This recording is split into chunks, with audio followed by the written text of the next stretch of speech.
a swimming pool attendant at Steenberg Hotel, which has they've got their own winery. And that was my first introduction into wine. From then on, it just grew into me. I fell in love with it. And now it's no longer a job.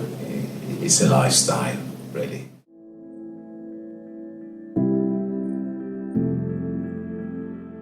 I recently traveled to Italy, where I visited some of the most amazing wine estates that left a great impression into me. I was in Chianti, I went to Bolgheri, I went to Langhe in Piedmont. Very soon I'll be traveling to Bordeaux. I've been to the United States as well. And I'm looking forward, on my birthday, St. Patrick's Day, I'll be visiting West Sussex and see what they do in England with their sparkling wine.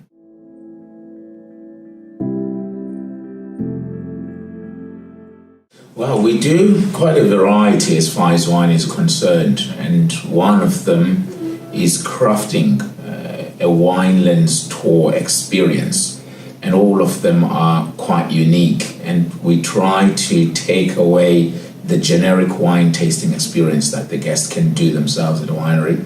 So one of the things we do is a winelands Big Five safari.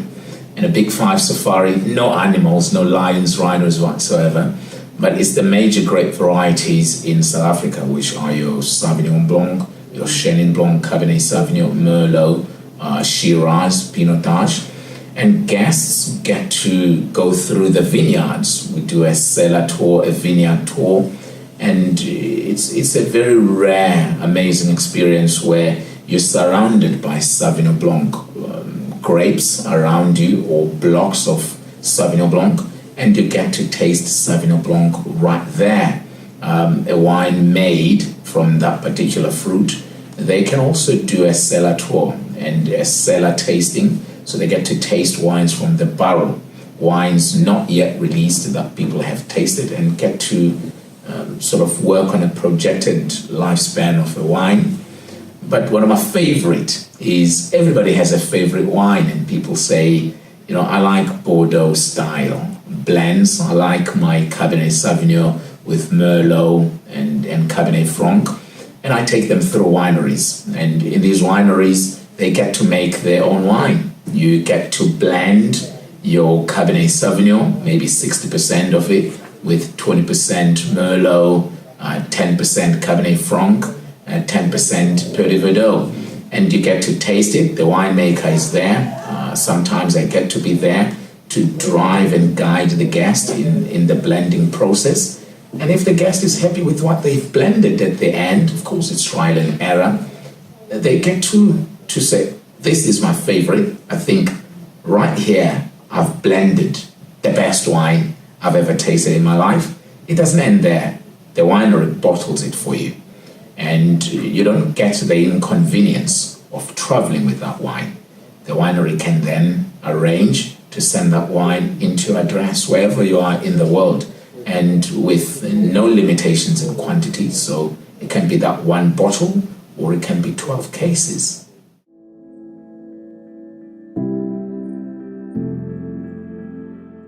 I think we've got an amazing world-class product in South Africa, and that is in sync with some of the finest wines in the world.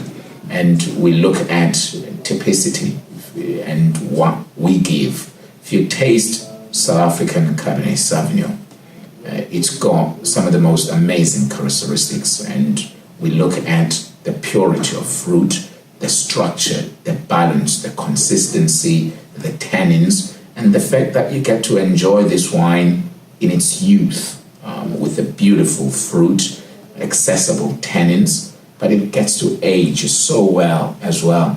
So our wines, and we've tasted blind South African wines against some of the amazing wines from France, Australia, the United States, New Zealand, all over, and people love South African wines there. And for the value you get for our wines, it's amazing.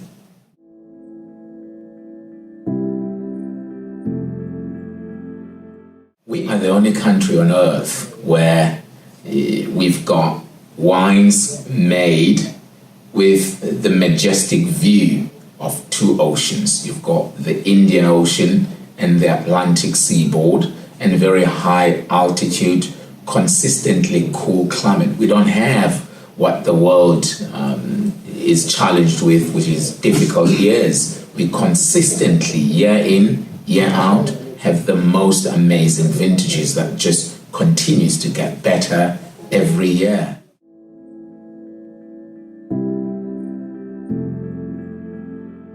I love them all. I love them all, and some of them stands out. I like Burgundian style on some days, and we make amazing Pinot Noirs, really great Pinot Noirs. And there's a region in South Africa that is just a Burgundian style region in South Africa, which is Hemelenard Valley. The Pinot Noirs that we make there are even in the same level as what you've tasted from Nuit Saint-Georges, Côte de Vougeot, Puy-de-Limon-Rachet. Amazing Burgundian style wines.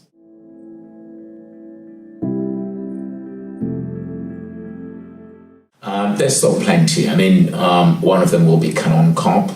Canon Cop, the cellar master, Albert Biesler, is a very good friend of mine, and he had been for a number of years. And he's the only winemaker in South Africa that we've had that was voted best winemaker in the world twice.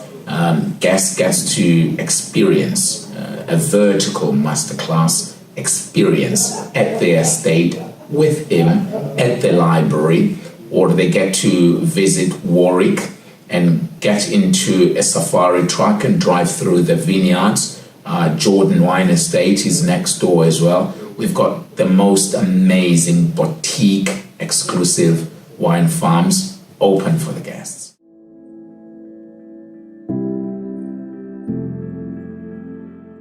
Will be Domaine de la Romanée-Conti, which is, for me, the most faultless of Pinot Noirs, the greatest. I mean, the wine is so clean, it's so structured, it's not heavily fruit driven, it's not perfumed, it's just in a glass, and it ages so beautifully.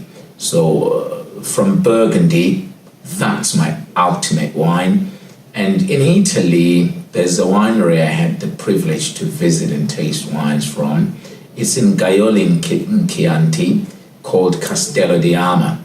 And the wine I tried there, my goodness, it was an ultimate discovery of all things Italian.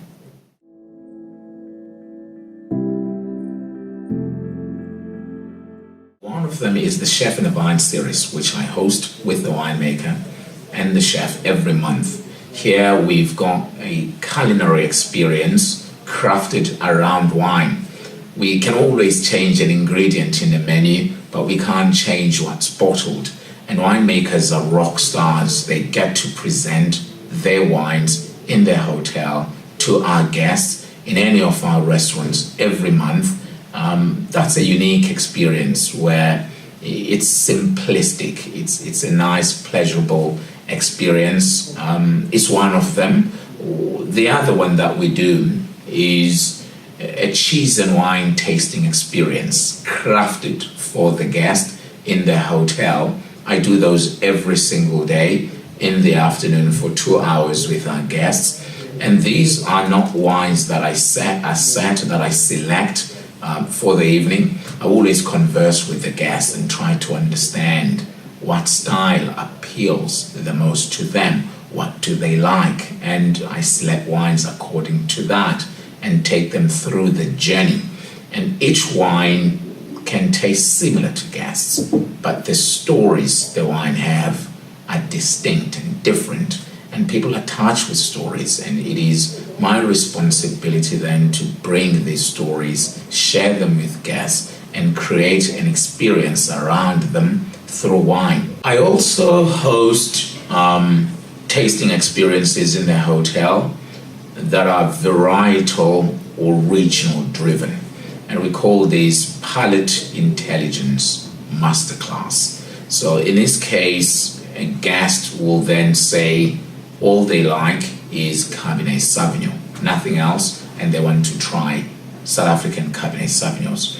And I take them then through a journey of Cabernet Sauvignons from different regions, or different clones of Cabernet Sauvignons, or blends of Cabernet Sauvignons, and vertical masterclass of Cabernet Sauvignons, and to share the insights and the philosophies and the direction each winemaker is trying to achieve with each Cabernet Sauvignon. Some Cabernet Sauvignons are accessible in their youth. They're meant to be enjoyed within 5 years, so it's all about freshness, easy drinking.